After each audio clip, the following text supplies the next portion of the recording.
जय हिंद साथियों, स्वागत है आपका self study classes with Sumit Jain YouTube channel में। दोस्तों आज का वीडियो स्टार्ट हो चुका है, तो सभी लोग वीडियो को लाइक करेंगे और वीडियो को शेयर भी करना है, ठीक है। और दोस्तों आज हम पढ़ने वाले हैं तुलसीदास जी के संबंध में बहुत ही महत्वपूर्ण कथन। एक कथन आपका हर परीक्षा में पूछा जाता है तुलसीदास जी के संबंध में।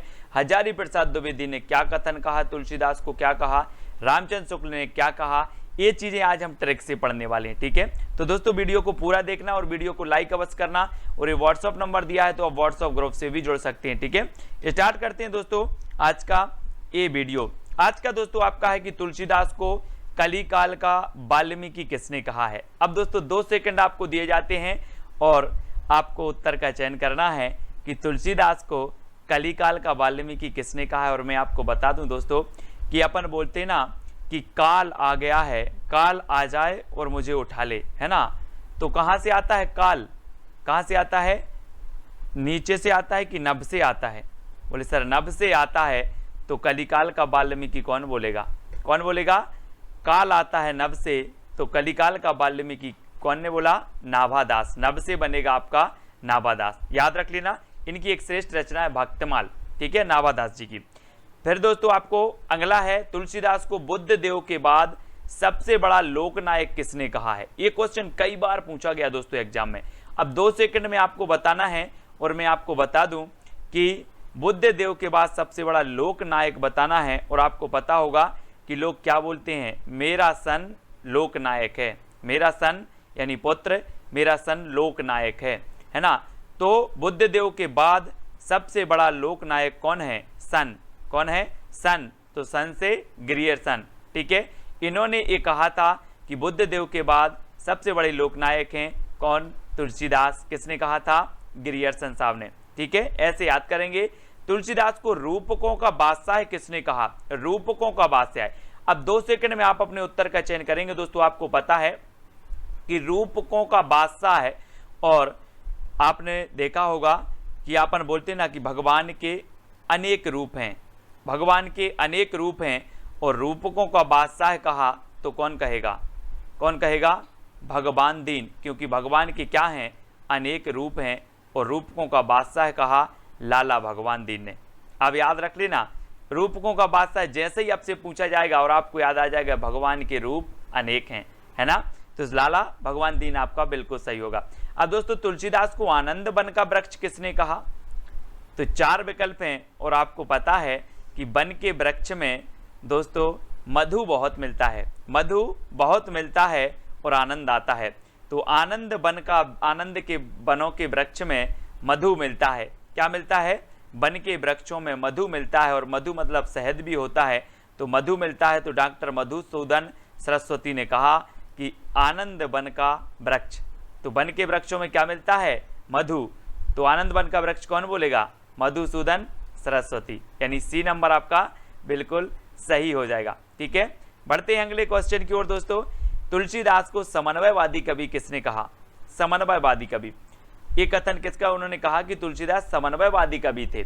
अब ये कथन किसका है, आपको पता है दोस्तों। आप लोग बोलते हैं कि मैंने हजारों लोगों का समन्वय करवाया। क्या करवाया, हजारों लोगों का समन्वय करवाया।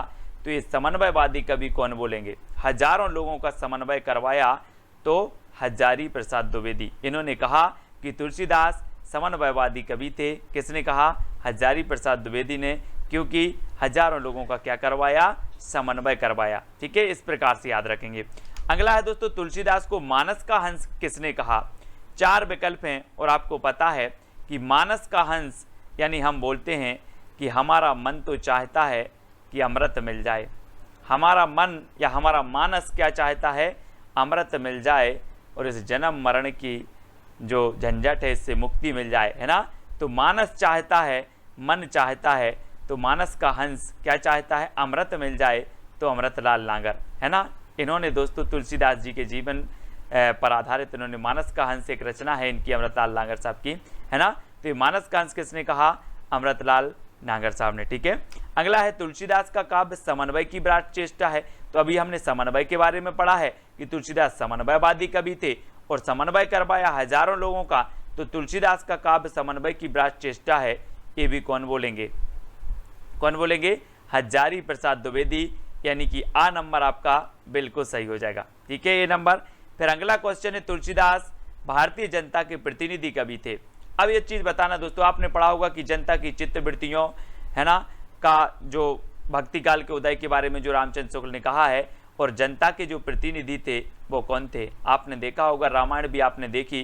बोले सर राम तो जनता के प्रतिनिधि थे। क्या थे? राम जनता के प्रतिनिधि थे। तो हम बोलते हैं कि राम राज्य है ना, राम राज्य। ये जनता के प्रतिनिधि कौन थे? राम। तो राम से बनेगा क्या? रामचंद्र शुक्ल। इन्होंने कहा भारतीय जनता के प्रतिनिधि कवि थे तुलसीदास। किसने कहा? शुक्ल जी ने। ठीक है, अगला क्वेश्चन है दोस्तों, तुलसीदास को उत्प्रेक्षाओं का बादशाह किसने कहा है। और आपको पता है कि हमारे मन में विभिन्न प्रकार की उत्प्रेक्षाओं का उदय होता है, होता कि नहीं होता? बोले सर बहुत सारी उत्प्रेक्षाओं का उदय होता है। तो उत्प्रेक्षाओं का उदय होता है, तो उत्प्रेक्षाओं का बादशाह कौन बोलेगा? उदय होता है तो उदय भानु सिंह, है ना। उत्प्रेक्षाओं का क्या होता है? उदय। तो उत्प्रेक्षाओं का बादशाह भी कौन बोलेगा?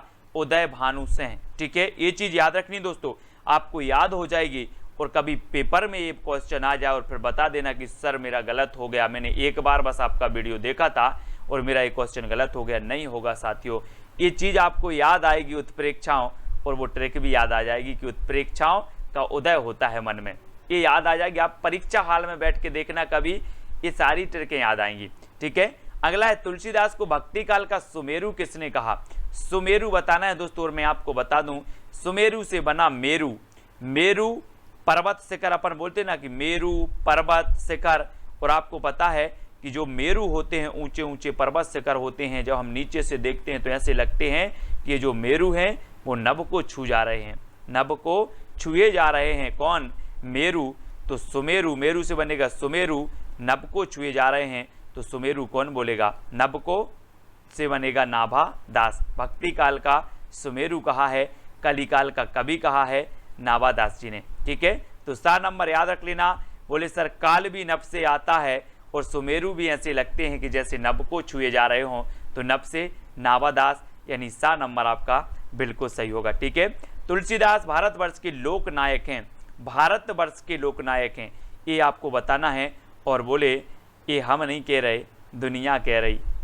ये हम नहीं कह रहे, दुनिया कह रही। भारतवर्ष के लोक नायक हैं कौन? तुलसीदास। दुनिया कह रही मतलब हजारों लोग कह रहे, है ना। क्या कह रहे हैं? बोले सर भारतवर्ष के, तुलसीदास भारतवर्ष के लोक नायक हैं, ये हम नहीं कह रहे, दुनिया कह रही। ठीक है, तो दुनिया कह रही मतलब हजारों लोग बोल रहे। तो हजारी प्रसाद द्विवेदी, इसको याद रख लेना। लेकिन बुद्ध देव के बाद जो लोकनायक हैं वो किसने कहा है? वो ग्रियर्सन ने कहा। ठीक है, लोकनायक। तो लोकनायक में कंफ्यूज नहीं होना, यहाँ भारतवर्ष की बात आई है। भारतवर्ष में हजारों लोग हैं, इसलिए भारतवर्ष के लोकनायक कौन है? हजारों लोग हैं। तो हजारी प्रसाद द्विवेदी ने ये कथन कहा था। ठीक है, अगला है, तुलसीदास को अकबर से भी महान एवं अपने युग का महान पुरुष किसने कहा? अकबर से भी महान और अपने युग का महान पुरुष किसने कहा? बहुत बढ़िया बात की है, और इस बात को आप स्मृति में बैठा लेना। काय में बैठा लाना? स्मृति में बैठा लेना। तो स्मृति से क्या होगा? स्मित। बोले सर स्मित ने कहा है कि तुलसीदास को अकबर से भी महान एवं अपने युग का जो है महान पुरुष कहा है। किसने? स्मित साहब ने, यानी बी नंबर आपका बिल्कुल सही हो जाएगा। ठीक है, उस युग में किसी को तुलसी के समान सूक्ष्म दर्शनी और सार ग्रहणी दृष्टि नहीं मिली थी। अब देखना दोस्तों, सूक्ष्म दर्शनी और सार ग्रहणी, ऐसी सार ग्रहणी दृष्टि कि जो हजारों कोसों तक देख सकती थी। क्या देख सकती थी? बोले सर ऐसी सूक्ष्म दर्शनी, ऐसी सार ग्रहणी दृष्टि मिली कि वो हजारों कोसों तक देख सकती थी। हजारों से बनेगा क्या? हजारी प्रसाद द्विवेदी, है ना। हम बोलते ना कि हमारी दृष्टि 1 किलोमीटर तक देख सकती है, लेकिन तुलसीदास के समान सूक्ष्म दर्शनी सार ग्रहणी दृष्टि नहीं मिली थी, ऐसी दृष्टि नहीं मिली थी। इनकी दृष्टि कैसी थी फिर? बोले सर तुलसीदास की दृष्टि ऐसी थी जो हजारों कोसों तक, हजारों वर्षों तक देख सकती थी। यानी ये नंबर आपका बिल्कुल हजारों से बनेगा, हजारी प्रसाद द्विवेदी। ठीक है, भारतवर्ष का लोकनायक हम नहीं कह रहे, दुनिया कह रही। दुनिया कह रही मतलब हजारों लोग कह रहे। तो हजारी प्रसाद द्विवेदी, ये भी आपको याद रख लेना। तुलसीदास लोकनायक के कवि थे, हजारी प्रसाद द्विवेदी। ठीक है, अगला है कविता करके तुलसी न लसे, कविता ही लसी पा तुलसी की कला पंक्ति। और आपको पता है कविता करके तुलसी न लसे, और दोस्तों आपको पता है कि तुलसीदास ने अयोध्या के राजा जो राम थे, अयोध्या के जो राजा राम थे, उन पर ज़्यादा कविताएं लिखी। किसने? तुलसीदास ने। कहाँ के राजा? अयोध्या। तो कविता करके तुलसी न लसे, कविता ही लसी पा तुलसी की कला पंक्ति। तो अयोध्या के राजा राम की पंक्ति इन्होंने भक्ति की है। तो अयोध्या सिंह उपाध्याय हरिऔध, अयोध्या सिंह उपाध्याय हरिऔध की ये पंक्ति है, बहुत ही बढ़िया। इन्होंने कहा कि कविता करके तुलसी न लसे, कविता ही लसी पा तुलसी की कला पंक्ति। ठीक है, अगला है तुलसीदास को जातीय जागरण का कवि किसने कहा? दोस्तों अब यहाँ पर 4 विकल्प हैं आपके, और जातीय जागरण का कवि हजारी प्रसाद द्विवेदी, अयोध्या सिंह उपाध्याय हरिऔध, रामविलास शर्मा या फिर ग्रियर्सन। और दोस्तों आपको पता है कि जागरण करके हमें क्या नहीं करना? क्रीड़ा नहीं करना, क्रीड़ा, है ना? क्या नहीं करना? क्रीड़ा। विलास मतलब होता है क्रीड़ा, और हमें जागरण करके क्रीड़ा नहीं करना है, विलास नहीं करना है। ठीक है, तो जातीय जागरण का कवि विलास से बनेगा रामविलास शर्मा, इन्होंने जातीय जागरण का कवि कहा है, ये चीज आपको याद रखनी। ठीक है, अगला है यह एक कवि ही हिंदी को प्रौढ़ साहित्यिक भाषा सिद्ध करने के लिए काफी है, इनकी वाणी की पहुंच मनुष्य के सारे भावों व्यवहारों तक है। ये कथन किसका है? हजारी प्रसाद द्विवेदी का, अयोध्या सिंह उपाध्याय हरिऔध का, शुक्ल जी का या फिर ग्रियर्सन का। अब इतना लंबा चौड़ा कथन कौन बोल सकता है? कौन बोलेगा? रामचंद्र शुक्ल जी। इन्होंने तुलसीदास जी के बारे में लिखा कि है एक ही कवि हिंदी को प्रौढ़ साहित्यिक भाषा सिद्ध करने के लिए काफी है, इनकी वाणी की पहुंच मनुष्य के सारे भावों व्यवहारों तक है।